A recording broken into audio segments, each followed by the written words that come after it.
এই মহা সংকট থেকে আমরা বেরিয়ে আসতে পারবো।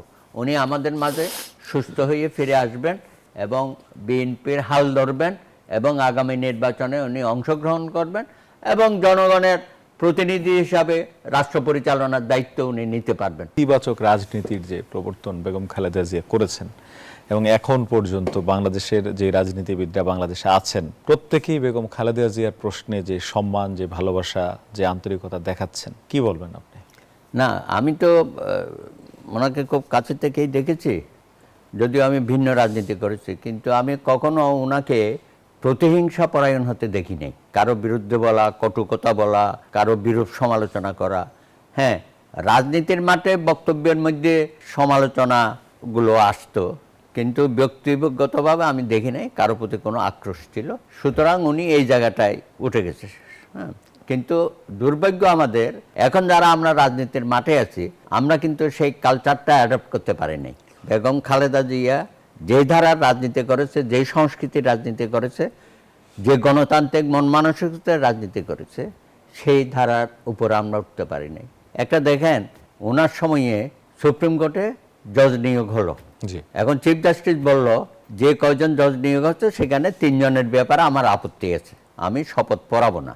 তখন সুপ্রিম কোর্টের আইনজীবীরা মিটিং করে, মহাসমাবেশ করে, সারা দেশের আইনজীবীদের আইনে আমরা প্রধান বিচারপতি শাহাবুদ্দিনের পক্ষে দাঁড়ালাম। তারপরে আমাদের 5 সদস্যের একটা শীর্ষ আইনজীবীরা বেগম খালেদা জিয়ার সাথে দেখা করলো। আরে শেখ হাসিনা তো দেখারই কোনো দেয় না, শিডিউল দেয় না, বিভিন্ন ইস্যুতে যেত না। দেশের বুদ্ধিজীবীরা, সিনিয়র সিটিজেনরা দেখা করে অপমান করতো, গেইটে গেলে গেইটে খুলতো না। সেই জায়গায় বেগম জিয়া তাদের সাথে মিটিং করে যে 3 জন সম্পর্কে অবজেকশন দেওয়া হয়েছিল সেটা উনি ক্যান্সেল করে দিয়েছে।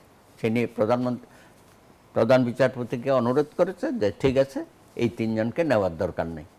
উনি তো এইভাবে একটা গণতান্ত্রিক চর্চা করেছে, কিন্তু আমি শেখ হাসিনার কাছ থেকে কোনোদিন এটা পাই নাই যেটা উনি করেছে। তারপরে দেখেন আমার ভাই, ওনাকে যে অবৈধভাবে বিচারিক আদালতে সাজা দিল, উনি সেটা চ্যালেঞ্জ করলো এবং জজ সাহেবকে বলল যে এটা অন্যায়, এর কবরও বাংলাদেশে হওয়া উচিত না সেই বিচারকের, আমি এটা প্রতিবাদ করে যাচ্ছি। ওনার বিরুদ্ধে হাইকোর্ট থেকে রুল ইস্যু করলো, কি কন্টেম্প রুল করিয়া ওনাকে, উনি হাজির হয় নাই। তারপরে কোর্ট অর্ডার দিল পুলিশকে যে হাবিব সাহেব যেখানে পাও নিয়ে আসো। তো হাবিব সাহেব বললো আমি কি লুকিয়ে আছি, আমি তো বাসায় আছি, নিয়ে যাও। তারপরে আইজিপি তাকে ধরে নিয়ে আসে কোর্টে হাজির করলো। তারপর তো ওনাকে জেলখানায় রেখে দিল প্রায় অনেক মাস। না তো এগুলো তো অনেক, উনি তো নেতা হিসাবে করেছে। সাধারণ কর্মীরাও আমরা দেখেছি বেগম জিয়ার জন্য আত্মাহুতি দেওয়ার জন্য প্রস্তুত ছিল সে সময় সেই আন্দোলনে।